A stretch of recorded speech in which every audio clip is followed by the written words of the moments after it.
Good morning, guys. So today is July 6, Monday. So off tayo ngayon. At so today um punta tayo sa dealership today. Bakit? Kasi itong sasakyan ko na Dodge Challenger 2023 GT. Yeah. So we just na-realize ko na kailangan namin ng bigger car or pickup truck. What? Yeah, it's a Ram. Yeah. So punta kami ngayon sa dealer ng Ram. So yung Ram na yun ay so it's a yung plan ko na kunin. Well, nag-iisip pa lang naman ako, no? So titingnan natin yung budget kung kaya. And hindi naman agad-agad. So titingnan natin. Pero I just wanna try and experience yung sasakyan kung fit or okay naman sa sa family and comfort and everything, di ba? So mi-meet natin doon yung Pilipino na kasama ko rin sa sa pagbabasketball, si James. Mamaya mamimit natin siya and punta tayo ng Lexington. So yung plan kong kunin ay yung Ram 1500. So yung full size na truck. We're gonna go to No. soon. Alright, okay, soon we will pray for it. So yun. So so ako lang dapat sana bukas Tuesday kasi walang pasok si Glenn. So may pasok siya ngayon. Kaso yung kakilala namin, kakaibigan ko na bukas ay off naman siya. So sabi ko sige ako na lang. So tapos yan ko na lang sa kanya. I-rely ko na lang sa kanya kung anong magiging outcome nung pag namin doon. Kaya sige, so punta na tayo ngayon. Message ko na siya para makano na tayo. At the mirror. I'm tall. Why do you put me here? I'm tall.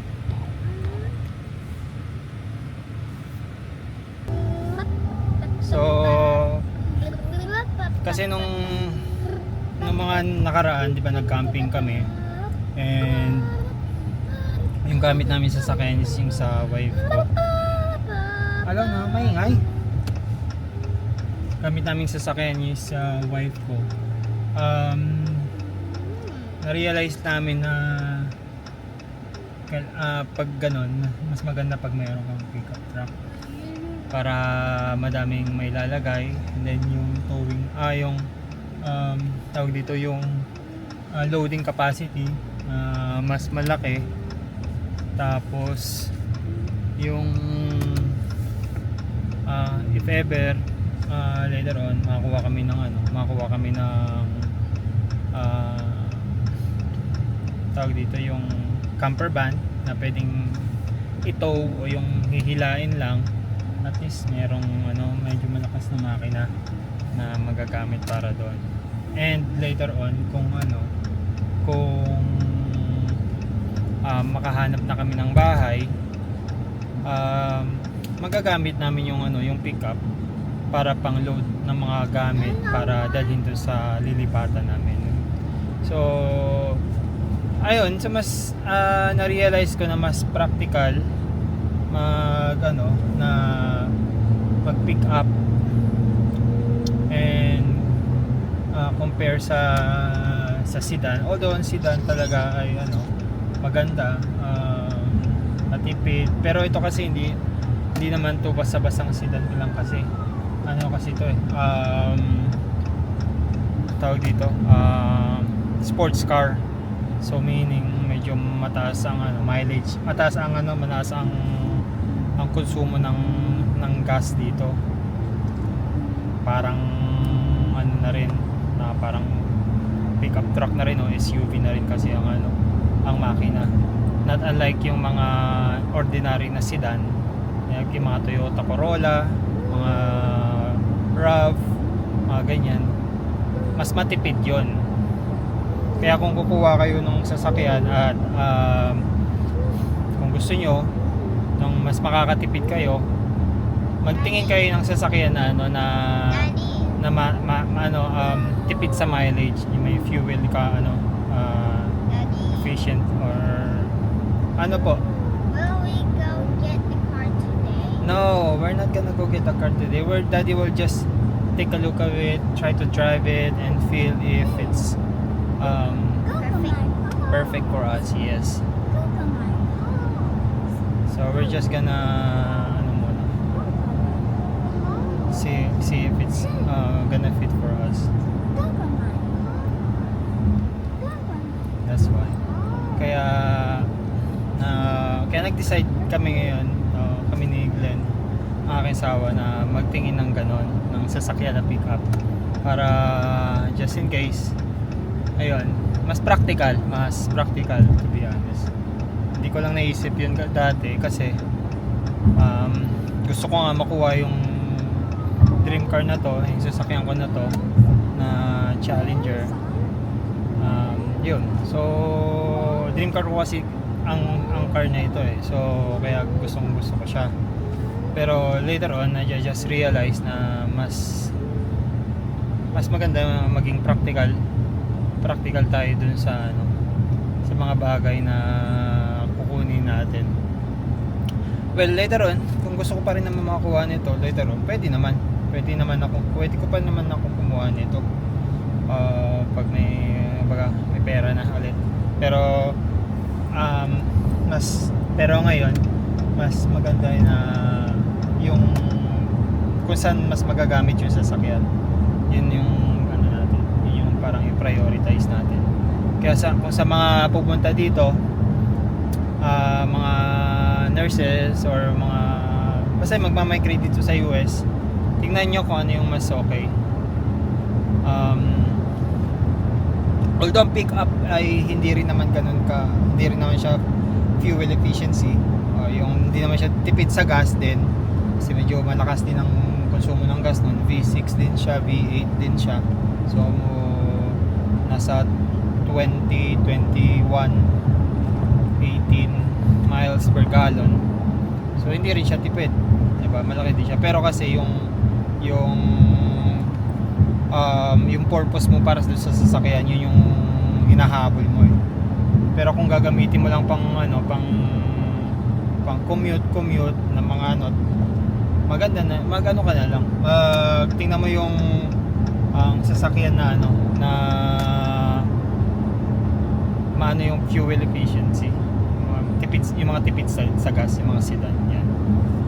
Lalo kung ikaw lang naman mag-isa or dalawa lang kayo, mga ganun. So sige, see you later.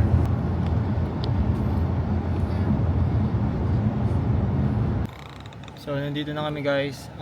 Mimit ko na yung kasama namin, kakilala ko dito. So nakikita nyo yung mga dito, mga sasakyan na yan. Grabe oh, yung lalaki, maganda.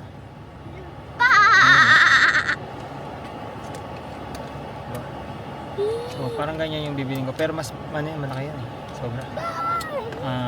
Kung malakasan yan.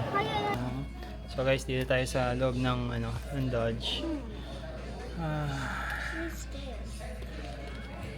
So namit na natin si James. Mamaya i-ano natin siya. So ito yung kanilang showroom. Like orange. So guys, ito papakilala ko sa inyo si James sa mga gustong bumili ng sasakyan dito sa Lexington. Hello guys. Hi guys. Ayan. Hanapin nyo lang si James dito. Ano? JT's Jeep, JT's, Chrysler, Dodge Ram, Mhm. and Lexington. So lahat ng mga brand ng Yes. ng JT at saka ng mga Ram, Chrysler. Ano pala yan, no? Chrysler, Isa, Jeep, Stellantis. Dodge, nga pala. Stellantis yung Stellantis yung company. I said it's supposed to be called Risa. So guys, ito yung sasakyan na isa sa tinitingnan namin.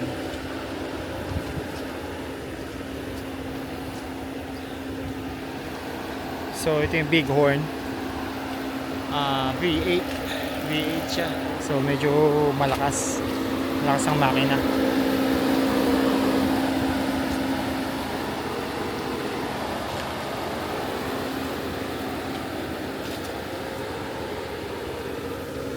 Ganda, maano,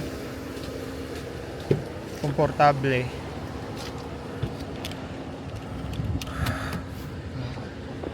So brand new.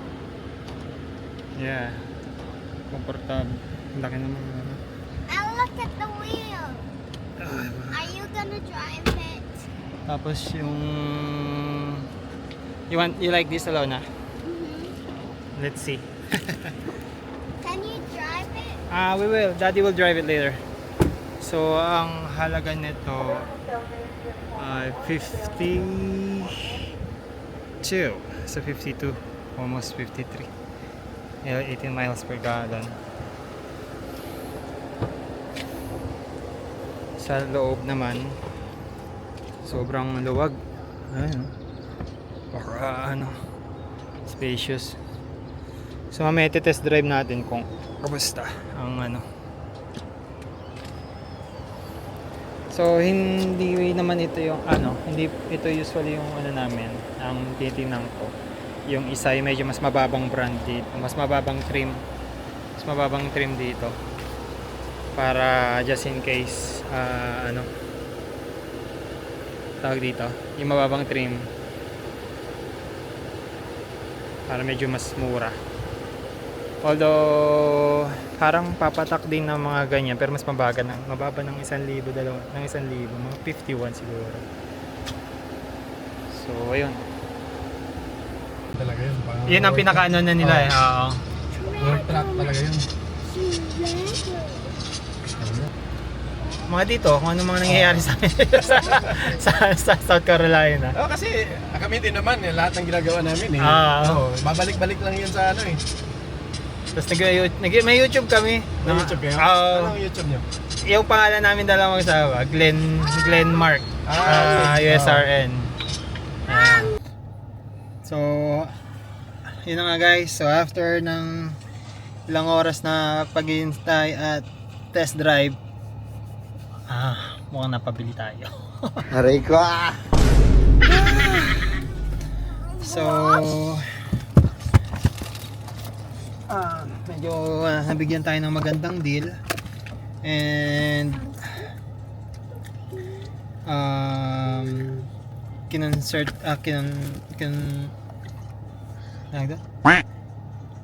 That one's also low confirm naman battery natin kay too. Mrs. kung okay. Di sabi niya okay naman kasi pick up naman yun at saka bago. So yeah, so okay naman. So mukhang yung sasakyan wala pa dito, so paano pa lang yun, palabas pa lang. So makakuha yun after 3 days or so. So yun, so mag-goodbye na tayo dito sa Dodge Challenger. Oh no! At makukuha natin yung bago na tayong sasakyan, which is mas malaki, mas practical. Ayun. Saka yung comfort. Actually, halos parehas lang naman Are we still going ang comfort shopping? nito yung yun. Kaya wala namang problema. Comfort din naman. Pero pagdating nga lang sa Stop looking at me, vlog. pagdating lang sa mga matagtag na lugar, syempre mas No! Why are you doing my game, Marcus? mas lang. Comfort lang talaga yung isa. Hello guys, so nandito na tayo sa bahay. So ayun nga. So yung sasakyan, yung pickup, bali narating pa siya after 3 days. So saka pa natin makakuha yun. And na-drive ko siya kanina and gaya nga nung mga nakarang week, nakakapanood ako ng mga truck, kung ano yung mas reliable na truck. And isa sa natimbang ko sa lahat is yung itong Ram 1,500. So medyo mahabang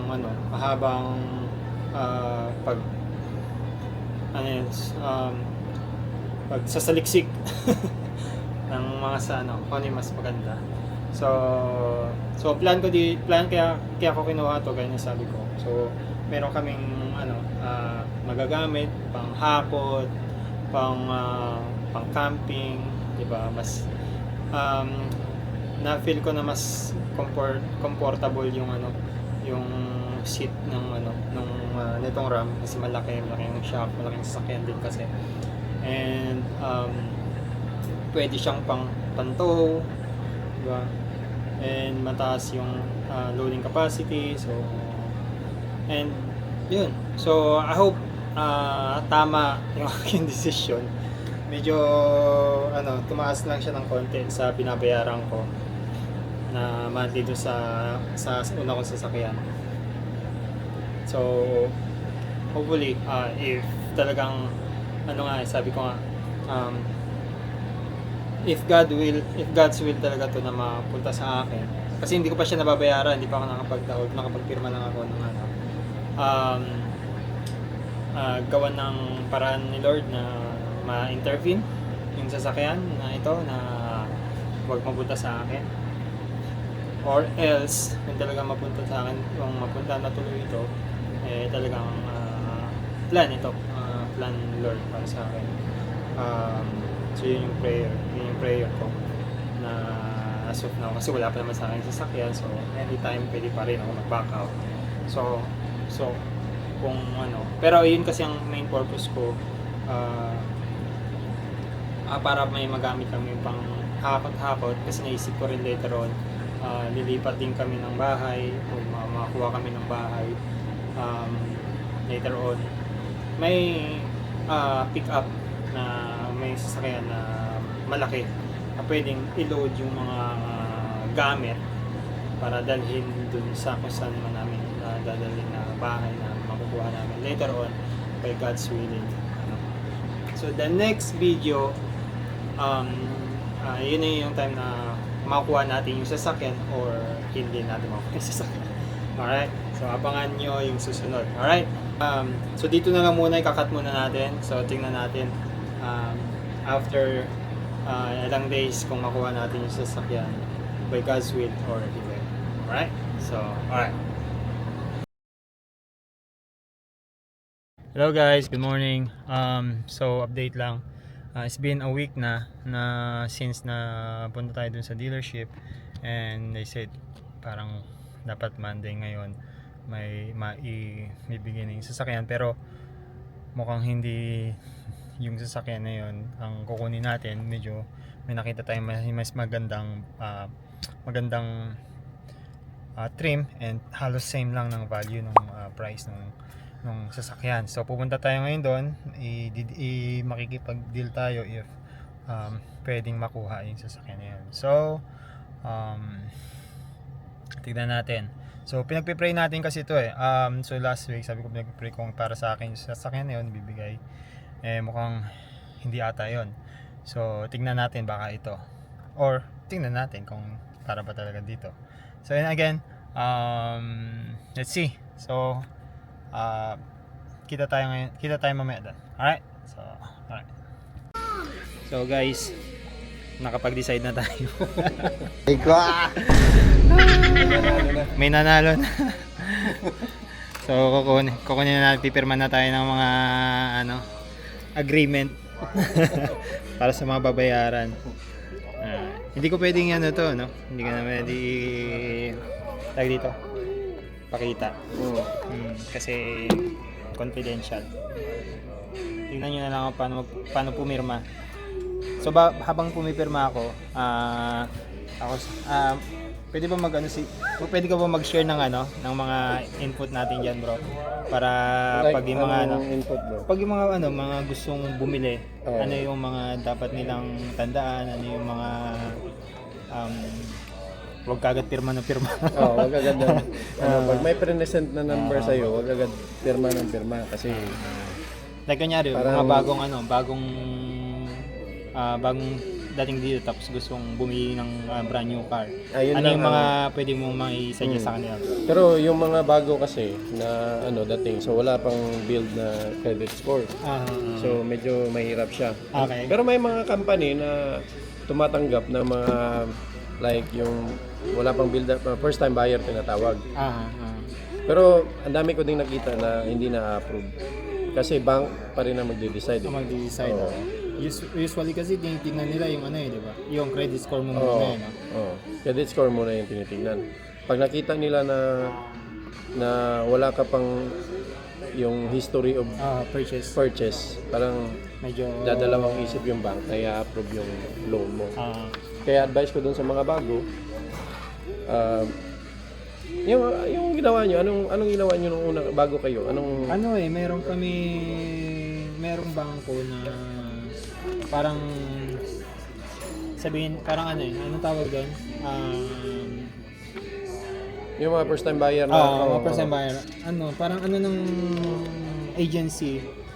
Parang ano matawag doon? Nakalimutan ko yung word.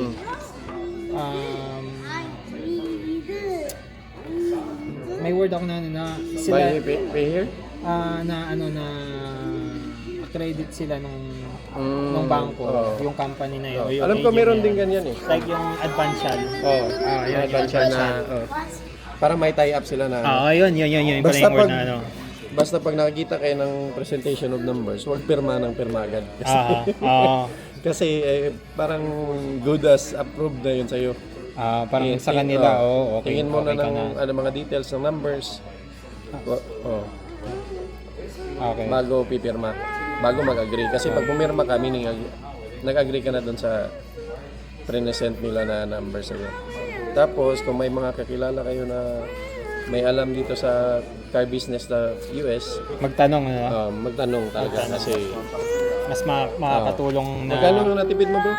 Magkano ang discount mo? $15,000? Parang 15, 15. Almost $1 million.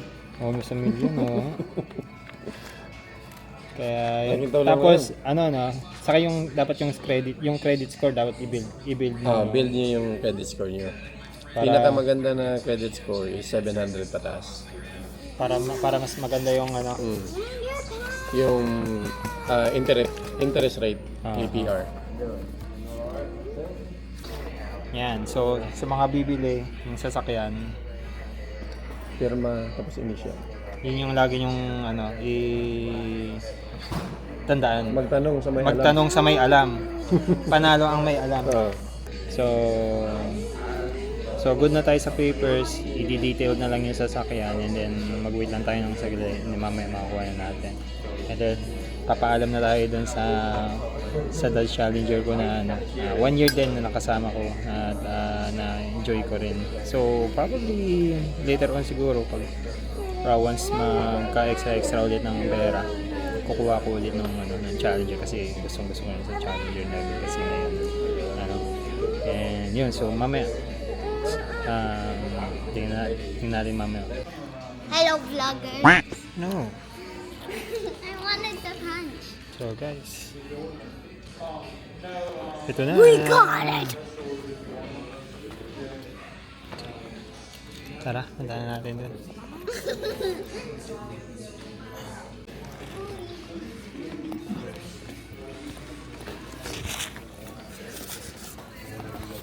What's it?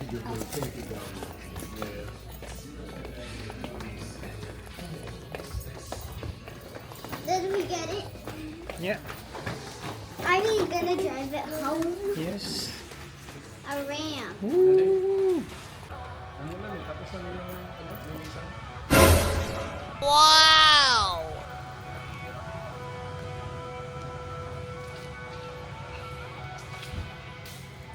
So ito na. Panibago nating dagdag. Babayaran. Aray ko! Ha? Pinalitan lang. Dinagdagan lang. I said, do you want me to punch you now? Alright. Amoy bago. In the face. Punch you in the face. So ito na. Hurricane engine.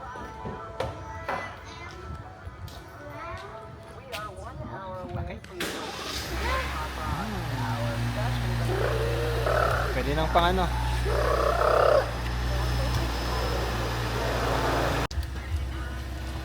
Papaalam na tayo sa Challenger natin. Bye-bye Challenger. Salamat sa serbisyo. Tagal-tagal din. Isang taon din. Yo guys, so ito na nga yung sasakyan natin, nakuha na natin ang Dodge Ram. Grabe. No, the Ram horn. Ram Rebel. Ito na. Why the So, Ram Rebel? Bye-bye car. grabe. Bye-bye Sobrang old spacious. car. So may auto wheel drive, two wheel drive, assisting, towing. So yun na yung aking Challenger. Bye bye Challenger. Bye-bye. Till we meet again. Ram. Alright. Hello guys. So dito na kami sa bahay. So pakita ko lang sa inyo ulit. So ito na. Grabe ang angas oh. 2026 Ram Rebel 1500. So tingnan niyo yung ano niya. 35 inches ata yung ano niya, yung tires. So ready for ano yan, for ano na, for off-road. So yan yung Rebel. So madami pang upgrade tayong gagawin. So itong bed, kailangan na bed cover para at least tawag dyan, pwede na tayo makapaglagay ng kung ano-ano sa loob para yung pag umulan maayos, para pag umulan okay, hindi mababasa. So ang iniisip ko kasi baka yung isa yung parang kasing level nito, ka-level nito, para medyo malaki yung space.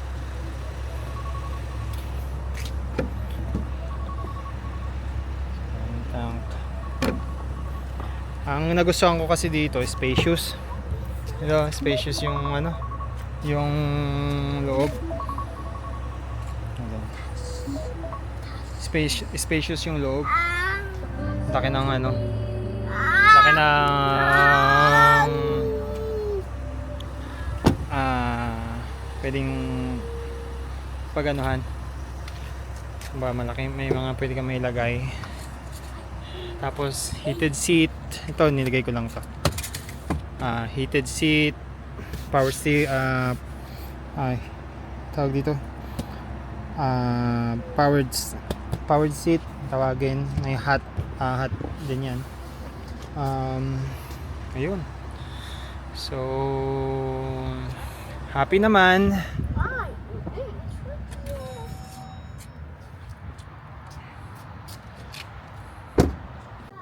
Yeah. So ayun na nga, nakuha na natin. And yeah, masaya. Sarap. Sarap yung feeling. Pero syempre, ano din, committed na tayo dun sa mga babayaran natin.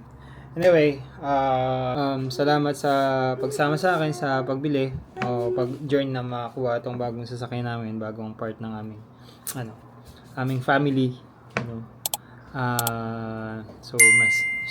Malamang ito na yung gagamitin namin every now and then na mga may pupuntahan kaming camping or mga destination, kasi mas malaki yung spacious yung loob and mas madaming may lalagay dun sa likod.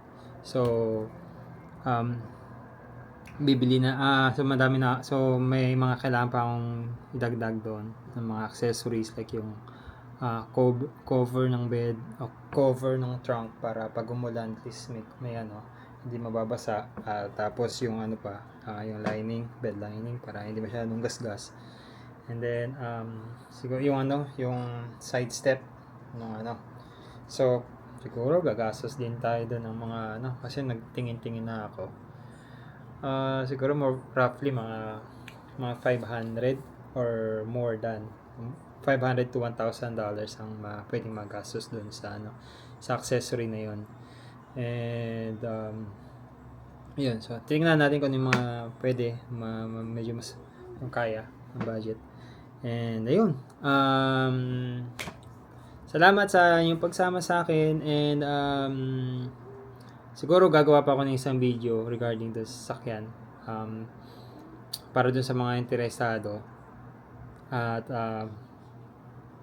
kung ano yung specs noon, ano yung bakit yun yung napili ko, which is sabi ko na rin naman dito kanina, and then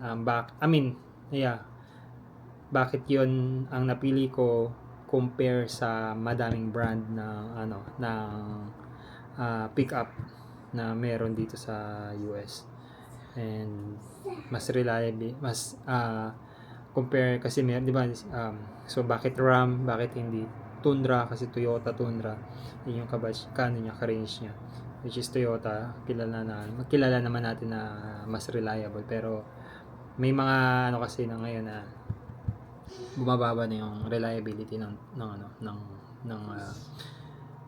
Toyota. Kaya ayun, so gagawa tayo ng bagong video para doon. So again, salamat sa